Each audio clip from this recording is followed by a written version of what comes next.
Hello friends, ഇന്നത്തെ എപ്പിസോഡിൽ താലി പൂജിക്കുന്നതിന് വേണ്ടി തിരുമേനി താലി എടുത്തു കൊടുക്കാനായി ഹരിയോട് ആവശ്യപ്പെടുമ്പോ താൻ താലി എടുക്കാൻ മറന്നു പോയെന്ന് ഹരി പറയുന്നു.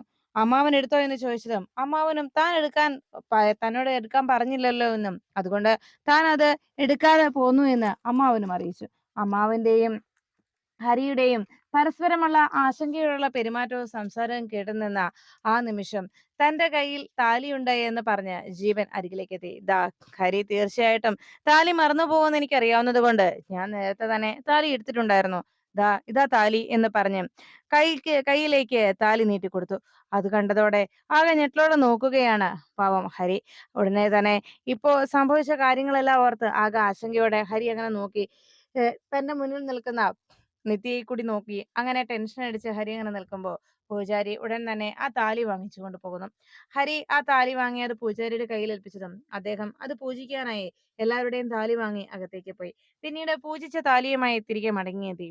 ഇനി മുഹൂർത്തം കഴിയുന്നതിന് മുൻപ് ഓരോരുത്തരും താലി ചാർത്തിക്കോളൂ എന്ന് പറഞ്ഞ് അദ്ദേഹം ഓരോ ജോഡികൾക്കും അരികിലേക്ക് ചെന്നു. അവർ ഓരോരുത്തരും തന്റെ ഭാര്യയുടെ കഴുത്തിൽ താലി ചാർത്താൻ വളരെ സന്തോഷത്തോടെ താലി വാങ്ങി ആ ഭാര്യമാരുടെ കഴുത്തിൽ താലി ചാർത്തുന്നു. അങ്ങനെ എല്ലാവരുടെയും ഊഴം കഴിഞ്ഞ് അവസാനം ഹരിയും നിത്യയും എത്തി. ഹരിയുടെ കൈകളിലേക്ക് ആ പൂജാരി താലി നൽകിയതും അമ്മാവൻ താലി വാങ്ങിച്ച് ഹരിക്ക് നൽകി അത് നിത്യയുടെ കഴുത്തിൽ അണിയിക്കാൻ അറിയിച്ചു. ഹരി വിറയാർന്ന കൈകളോടെ ആ താലി നിത്യയുടെ കഴുത്തിലേക്ക് ചാർത്താനായി അരികിലേക്ക് ചെല്ലുമ്പോ നിത്യ കണ്ണീരിൽ തന്നോട് ഒരിക്കലും ഇങ്ങനെ ചെയ്യരുതെന്നും ദേവി ഇത് തന്റെ കഴുത്തിൽ ആ താലി ചാർത്തരുത് എന്ന് മനസ്സുകൊണ്ട് വീണ്ടും വീണ്ടും അപേക്ഷിക്കും വിധം ഹരിയെ നോക്കി നിത്യ തന്റെ കഴുത്തിൽ അത് ഇടരുത് എന്ന അപേക്ഷയോടെ ഹരിയെ നോക്കുന്നു. അത് മനസ്സിലാക്കിയ ഹരി എന്ത് ചെയ്യുമെന്നറിയാതെ ആകെ വേദനയോടെ നിത്യയെ നോക്കി. അല്പസമയത്തിന് ശേഷം നിത്യ തന്നെ നിത്യയെ നോക്കിയ ആ നിത്യയുടെ ആ നോട്ടം മനസ്സിലാക്കിയ ഹരി ഉടൻ തന്നെ നിത്യയുടെ കഴുത്തിൽ ആ താലി ചാർത്തുന്നില്ല എന്ന തീരുമാനത്തിലേക്ക് എത്തി. അവസാനം ഹരി ആ താലി നിത്യയുടെ കഴുത്തിൽ അണിയാതെ അത് തന്റെ കയ്യിൽ തന്നെ പിടിച്ചു. ഉടൻ തന്നെ ഹരി അത് തന്റെ കൈകളിൽ അങ്ങനെ പിടിച്ചുകൊണ്ട് നിൽക്കുന്ന നേരത്ത് പെട്ടെന്ന് ഹരിക്ക് ആകെ ഒരു നിരാശ തോന്നി. തന്റെ മുന്നിൽ നിൽക്കുന്ന നിത്യയുടെ കഴുത്തിൽ ആ താലി ചാർത്താൻ ഒത്തിരി ആഗ്രഹിച്ചത് ഹരി ഇപ്പൊ ഇങ്ങനെ അവസരം കിട്ടിയെങ്കിലും അത് അവസരം മുതലെടുക്കുന്നത് പോലെയാകുമെന്ന് മനസ്സിലാക്കിയ ഹരി തൽക്കാലം ആ താലി നിത്യയുടെ കഴുത്തിൽ അണിയാതെ എങ്ങനെ നിത്യയെ രക്ഷപ്പെടുത്തും എന്നതായിരുന്നു ഹരിയുടെ ആശങ്ക. ആ നിമിഷം ഹരി താൻ ആ താലി നിത്യയുടെ കഴുത്തിൽ അണിയിക്കാതെ രക്ഷപ്പെടാൻ എന്തെങ്കിലും പോംവഴിയുണ്ടോ എന്ന് ഭയത്തോടെ ഇങ്ങനെ ആലോചിക്കുമ്പോൾ ആ താലി നിത്യയെ ചാർത്തുന്നത് കാണാൻ കാത്തു നിൽക്കുന്ന വീണയും ജീവനും രണ്ടുപേരുടെയും കഴുകൻ കണ്ണുകളിൽ നിന്ന് എങ്ങനെ രക്ഷപ്പെടുമെന്നോർത്ത് വിഷമത്തോടെ ഹരി അങ്ങനെ നിൽക്കുമ്പോഴാണ് അപ്പുറത്ത് മാറി ശരവണൻ നിൽക്കുന്നത് ഹരി ശ്രദ്ധിച്ചത്. ശരവണന്റെ തൊട്ടരികിലായിട്ട് ആ ക്ഷേത്രത്തിന്റെ അവിടെയുള്ള ആ ലൈറ്റിന്റെ സ്വിച്ചും കൂടെ അവിടെ ഇരിക്കുന്ന ആ ഫാനും ഹരി ശ്രദ്ധിച്ചു. ഉടൻ തന്നെ ഹരി ശരവണനെ നോക്കി ആ ഫാൻ ഓൺ ചെയ്യാനായിട്ട് ശരവണനെ നോക്കി ഹരി ആംഗ്യം കാട്ടി. കണ്ണുകളിലൂടെയുള്ള ഹരിയുടെ ആവശ്യം മനസ്സിലാക്കിയ ശരവണൻ ഉടൻ തന്നെ അത് ചെയ്യാമെന്ന് തലകുലുക്കി. ആ നിമിഷം തന്നെ ശരവണൻ പതിയെ ഫാൻ ഓൺ ചെയ്തു. അതിനുശേഷം ഫാൻ കറങ്ങി നേരെ വന്ന് അവിടെ തെളിയിച്ചു വെച്ച നിലവിളക്കിലെ തിരികെടുത്തി. ആ നിമിഷം തന്നെ ലൈറ്റും ഓഫ് ചെയ്തു. അങ്ങനെ ഫാനിന്റെ സഹായത്താലും ഉടൻ തന്നെ ലൈറ്റ് അണഞ്ഞതുകൊണ്ടും എല്ലാവരും ഇരുട്ടിലായ ആ നിമിഷത്തിൽ ആകെ അങ്കലാപ്പോടെ പരസ്പരം എല്ലാവരും നോക്കുമ്പോ എന്താ സംഭവിച്ചതെന്നറിയാതെ എല്ലാരും ആശ്ചര്യപ്പെട്ടങ്ങനെ നിന്നു. അല്പസമയത്തിനുള്ളിൽ പൂജാരി അകത്തു നിന്ന് തിരി ദീപവുമായി എത്തി അത് ആ വിളക്കിൽ തെളിയിച്ചു. വിളക്ക് തെളിഞ്ഞതും ഉടൻ തന്നെ ശരവണൻ ലൈറ്റ് വിട്ടു. അപ്പോഴേക്കും എല്ലാവരും ആശ്ചര്യത്തോടെ അങ്ങനെ നോക്കി. എന്തായാലും വിളക്കണഞ്ഞതിന് പരിഹാരം എന്തെന്ന് നോക്കാം എന്ന് പൂജാരി അറിയിച്ചു. ഇനി മുഹൂർത്തത്തിന് താലി കെട്ടാൻ സാധിച്ചില്ലല്ലോ, അതുകൊണ്ട് ഇനി പിന്നീട് ഒരു അവസരത്തിലാകട്ടെ എന്ന് പറഞ്ഞപ്പോ ഹരി പറഞ്ഞു, അങ്ങനെ വേണ്ട, അതിന്റെ ആ പ്രശ്നമില്ല തിരുമേനി. ഞാൻ കൃത്യസമയത്ത് തന്നെ മുഹൂർത്തം കഴിയുന്നതിന് മുൻപ് തന്നെ ഞാൻ താലി ചാർത്തി എന്നറിയിച്ചതോടെ എല്ലാവർക്കും വളരെ സന്തോഷമായി. ജീവൻ അത് ഒട്ടും വിശ്വസിക്കാനാകാതെ നിത്യയുടെ കഴുത്തിലേക്ക് നോക്കി. അപ്പോ നിത്യയുടെ കഴുത്തിൽ ആ താലി കിടക്കുന്നത് ജീവൻ കണ്ടു. ഇത് എങ്ങനെ സംഭവിച്ചു എന്ന ആശ്ചര്യമായിരുന്നു ആ നിമിഷം എല്ലാവരുടെയും മുഖത്ത്. ഉടൻ തന്നെ നിത്യയുടെ കഴുത്തിൽ ഹരി ആ നിമിഷം താലി ചാർത്തിയെന്നറിഞ്ഞപ്പോ സുജാതയും മറ്റെല്ലാവരും നിത്യയും ജീവനും വീണയും ഒഴിച്ച് ബാക്കി എല്ലാവരും ഇത് മറ്റേതോ രീതിയിൽ സംഭവിച്ചുവെന്നും എന്തായാലും എല്ലാവരും ഒത്തൊരുമിച്ച് നടത്തിയ ഈ നാടകം അത് കൃത്യമായി തന്നെ ഫലം കണ്ടുവെന്ന ആശ്വാസത്തിൽ അങ്ങനെ നിൽക്കുമ്പോൾ ജീവന്റെ മനസ്സ് അപ്പോഴും അസ്വസ്ഥമായി. യഥാർത്ഥത്തിൽ സംഭവിച്ചത് എന്താണെന്നറിയാതെയുള്ള മനസ്സിന്റെ അങ്കലാപ്പ് അങ്ങനെ തുടർന്നു കൊണ്ടിരുന്നു. എല്ലാവരും ആശ്ചര്യത്തോടെ ഹരിയുടെയും നിത്യയുടെയും വിവാഹം കഴിഞ്ഞതിന്റെ സമാധാനത്തിൽ രണ്ടുപേരും താലി ചാർത്തിയതിന്റെ സന്തോഷത്തിൽ അങ്ങനെ നിൽക്കുമ്പോൾ ഹരി നിത്യയുടെ കഴുത്തിൽ വീണ്ടും താലി ചാർത്തിയല്ലോ എന്ന ആശ്വാസത്തിൽ അങ്ങനെ നിൽക്കുമ്പോൾ നേരത്തെ പൂജാരി പറഞ്ഞ അനുസരിച്ച് പ്രസാദം പരസ്പരം രണ്ടുപേരും തമ്മിൽ പരസ്പരം അവരുടെ നെറ്റിയെ തൊടിയിച്ചു കൊടുക്കുകയും അങ്ങനെയൊക്കെയുള്ള ചടങ്ങുകളെല്ലാം കണ്ട് ഒട്ടും ഇഷ്ടപ്പെടാതെ ജീവന്റെ മനസ്സാകെ കലങ്ങി മറിഞ്ഞു നിന്നു. പിന്നീട് എല്ലാവരും സന്തോഷപൂർവ്വം വീട്ടിലേക്ക് മടങ്ങിയെത്തി. ഹരിയും ശരവണ്ണും കാര്യങ്ങളൊക്കെ വിശദമായി നിത്യയോട് പറഞ്ഞപ്പോ എല്ലാം കേട്ട നിത്യ പറഞ്ഞു, എന്തായാലും ഇക്കാര്യത്തിൽ നന്ദി പറയേണ്ടത് നിങ്ങൾ രണ്ടുപേരോടുമാണ്. എന്നെ ആ ധർമ്മസങ്കടത്തിൽ നിത്യ ശരവണനോടും ഹരിയോടും നന്ദി പറയുന്നു. എന്റെ ധർമ്മസങ്കടത്തിൽ നിന്ന് എന്നെ രക്ഷിച്ചതിന് നിങ്ങൾ രണ്ടുപേരോടുമാണ് ഞാൻ കടപ്പെട്ടിരിക്കുന്നത്. എത്രത്തോളം നന്ദി പറഞ്ഞാലും മതിയാവില്ല എന്ന് നിത്യ പറയുന്നത് കേട്ട് ഹരി പറഞ്ഞു, അങ്ങനെയൊന്നും ചെയ്യേണ്ട കാര്യമില്ല.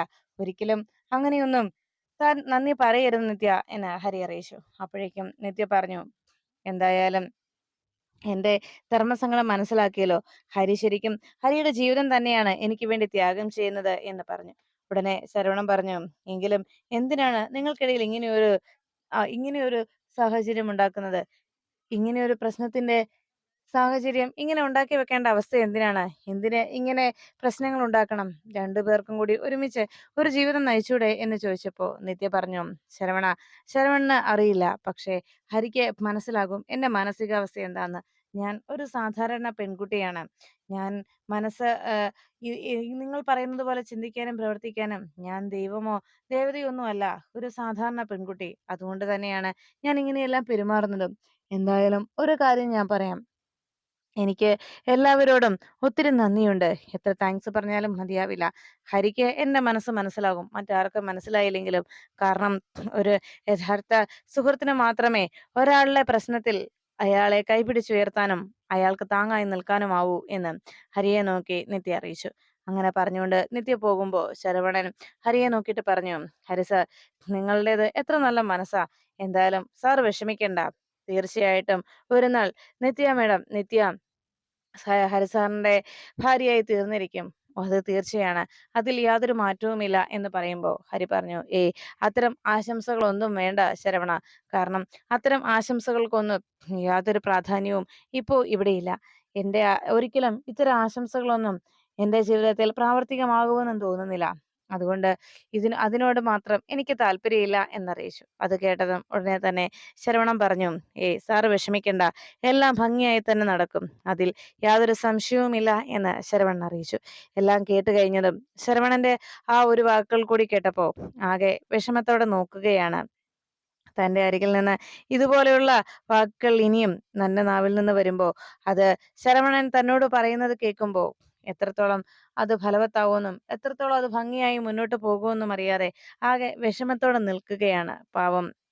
ആ നിമിഷം എത്ര ഭംഗിയായി മുന്നോട്ട് പോകുമെന്നറിയാതെ ആകെ വിഷമത്തിലും സങ്കടത്തിലും അങ്ങനെ നിൽക്കുന്ന ശരവണന്റെ അപ്പോഴത്തെ ആ സംസാരവുമൊക്കെ കേട്ട് എന്ത് ചെയ്യണമെന്നറിയാതെ ആകെ പകച്ചു നിൽക്കുകയാണ്.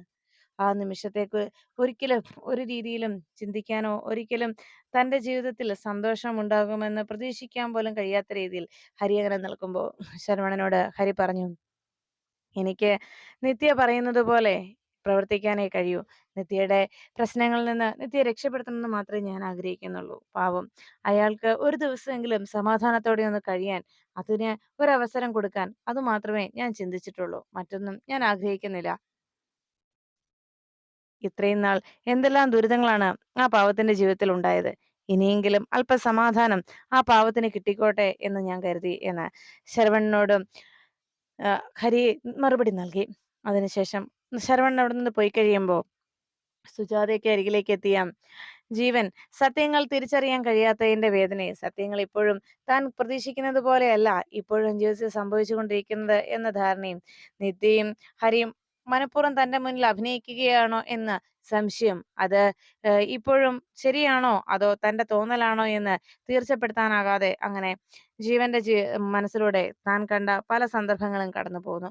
ഹരിയെ അവിടേക്ക് നിത്യ കണി കാണിക്കാനായിട്ട് വിഷുക്കണി കാണിക്കാൻ വിളിച്ചുകൊണ്ട് വരാനായി ചെന്നപ്പോഴുള്ള ഹരിയുടെ സ്നേഹത്തോടെയുള്ള നിത്യയുടെ നേരെയുണ്ടായ സമീപനം, അതോടൊപ്പം ഹരിക്ക് ഭക്ഷണം കൊടുക്കാനും നിത്യ തയ്യാറാകുന്നതും, ഹരി നിത്യയ്ക്ക് സ്നേഹത്തോടെ ഭക്ഷണം ഊട്ടുന്നതും, പിന്നീട് ഹരിക്ക് അപകടമുണ്ടാകുമ്പോൾ നിത്യ ആശങ്കയുടെ അരികിലേക്ക് ഓടിയെത്തുന്നു. അങ്ങനെ അങ്ങനെ നിത്യയും ഹരിയും ചേർന്നുള്ള ഓരോ നിമിഷങ്ങളും ജീവന്റെ മനസ്സിലേക്ക് കടന്നു വന്നു. അവസാനം ക്ഷേത്രത്തിൽ വെച്ച് ഹരി താലി ചാർത്തിയെന്ന് പറഞ്ഞതും, പിന്നീട് ഹരിയും നിത്യയും ചേർന്ന് വളരെ സന്തോഷപൂർവ്വം ക്ഷേത്രത്തിൽ പ്രദക്ഷിണം വെച്ചതുമൊക്കെ ആയിട്ടുള്ള നിമിഷങ്ങൾ ഓർത്ത് ജീവന്റെ മനസ്സ് ആകെ സംഘർഷഭരിതമായി. ജീവൻ ദേഷ്യത്തോടെ അമ്മയെയും അനുജത്തെയും എല്ലാം മാറി മാറി നോക്കുമ്പോൾ ജീവന്റെ ഇനിയുള്ള നീക്കം എന്താണെന്നറിയാതെ അവരാകെ ഭയന്നു. ആ നിമിഷം ഹരിക്കരികിലേക്ക് എത്തിയ അമ്മാവൻ ചോദിച്ചു, എടാ മോനെ ഹരി, നീ ശരിക്കും നിത്യമോളുടെ കഴുത്തിൽ അപ്പോൾ താലി ചാർത്തിയിരുന്നോ എന്ന് ചോദിച്ചപ്പോ ഹരി പറഞ്ഞു, ഇല്ലമ്മാവ, അത് നിത്യയെ കൊണ്ട് തന്നെ ഞാൻ കഴുത്തിൽ അണിയിക്കുകയായിരുന്നു. കരണ്ട് പോയ സമയത്ത് ഹരി തന്റെ കയ്യിലിരുന്ന താലി നിത്യയോട് പറഞ്ഞു, നിത്യ, എടോ, താൻ ഈ താലി വേഗം കഴുത്തിലിട് എന്ന് പറഞ്ഞ് ആ കട്ടാക്കിയിരുന്ന ആ നിമിഷത്തിൽ വേഗം തന്നെ തന്റെ കയ്യിലിരുന്ന താലി നിത്യയുടെ കയ്യിലേക്ക് ഹരി ഏൽപ്പിച്ചു. ആ താലി നിത്യ തന്നെ തന്റെ കഴുത്തിൽ കെട്ടി. അതായിരുന്നു നിത്യയുടെ മുഖത്തും പിന്നീട് കണ്ടപ്പോൾ വളരെ സന്തോഷം നിറഞ്ഞ പുഞ്ചിരിയുമായി നിത്യ നിന്നത്. അതുകൊണ്ട് തന്നെ ഹരി പറഞ്ഞു, അമ്മാവ, അയാളുടെ മുഖത്തെ ചിരി കണ്ടിട്ടില്ലേ? എത്ര ഭംഗിയാണ് നിത്യ ചിരിക്കുന്നത് കാണാൻ. ആ ചിരി എന്നും അയാളുടെ മുഖത്തുണ്ടാകണം എന്നാണ് ഞാൻ ആഗ്രഹിക്കുന്നത്. ഇപ്പോ അയാൾ ചിരിക്കുന്നത് അപൂർവമായിട്ടാണ്. അയാളുടെ മനസ്സ് തുറന്നുള്ള ചിരി കുറെ നാളായി അയാളുടെ മുഖത്തു നിന്ന് അപ്രത്യക്ഷമായി. അയാളുടെ മനസ്സിലാകെ ജീവനോടുള്ള ഭയവും ജീവനെക്കുറിച്ചുള്ള ആശങ്കയും മാത്രമാണ്. ആ ഭയത്തിൽ നിന്ന് എന്നാലാകുന്ന വിധത്തിൽ അയാളെ ഞാൻ രക്ഷിക്കും. അത്ര മാത്രമേ ഉള്ളൂ എന്ന് അമ്മാവനോട് പറയുമ്പോൾ അമ്മാവൻ ചോദിച്ചു, എടാ മോനെ, ഇന്ന് നിനക്ക് തന്നെ ആ താലി ചാർത്തിക്കൂടായിരുന്നോ? നല്ലൊരു അവസരമല്ലായിരുന്നോ ഇത് എന്ന് പറഞ്ഞപ്പോ ഹരി പറഞ്ഞു, അമ്മാവ, അവസരങ്ങൾ മുതലെടുക്കുന്നത് ഒരു നല്ല സുഹൃത്തല്ല. ഒരു നല്ല സുഹൃത്ത് ഏതൊരവസരത്തിലും തന്റെ സുഹൃത്തിന് സഹായഹസ്തം നീട്ടുന്ന ആളാണ്.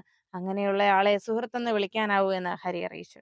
ഹരിയുടെ വാക്കുകൾ കേട്ട് അമ്മാവനാകെ വിഷമത്തോടെ നോക്കി. അപ്പോഴേക്കും ജീവൻ തന്റെ റൂമിലേക്ക് എത്തി. താൻ കണ്ട ഓരോ നിമിഷങ്ങളും ഓർത്ത് നിത്യ ശരിക്കും ഹരിയുടെ ഭാര്യ തന്നെയാണോ എന്ന് വീണ്ടും സംശയം മനസ്സിൽ ഒളിപ്പിച്ച്, എന്നാൽ ഹരിയുടെ ഭാര്യയാണ് എന്ന ബോധ്യം വരുന്ന കാഴ്ചകൾ കണ്ടിട്ട് പോലും അത് വിശ്വസിക്കാനാകാതെ, അത് തന്റെ കണ്ണുകളിൽ അങ്ങനെ ഒരു കാഴ്ച കണ്ടില്ല എന്ന് ഓർത്തെടുക്കാനും അങ്ങനെ ചിന്തിക്കാനും മാത്രം ആഗ്രഹിച്ച് വീണ്ടും വീണ്ടും ഇനിയും തനിക്ക് നിത്യയെ നേടിയെടുക്കാൻ കഴിയുമെന്നുള്ള പ്രതീക്ഷയിൽ നിത്യയുടെ മുന്നിൽ ചെന്ന് ഇനിയും താൻ ഏത് രീതിയിൽ അഭിനയിക്കണം എന്നതിനെ കുറിച്ച് ഗാഢമായി ആലോചിക്കുകയും അതോടൊപ്പം താൻ കണ്ട കാഴ്ചകൾ ഓരോന്നും ഓർത്ത് സഹിക്കാനാകാതെ കലിയോടെ റൂമിൽ നിന്ന് അലറി വിളിക്കുകയും ചെയ്യുന്നു.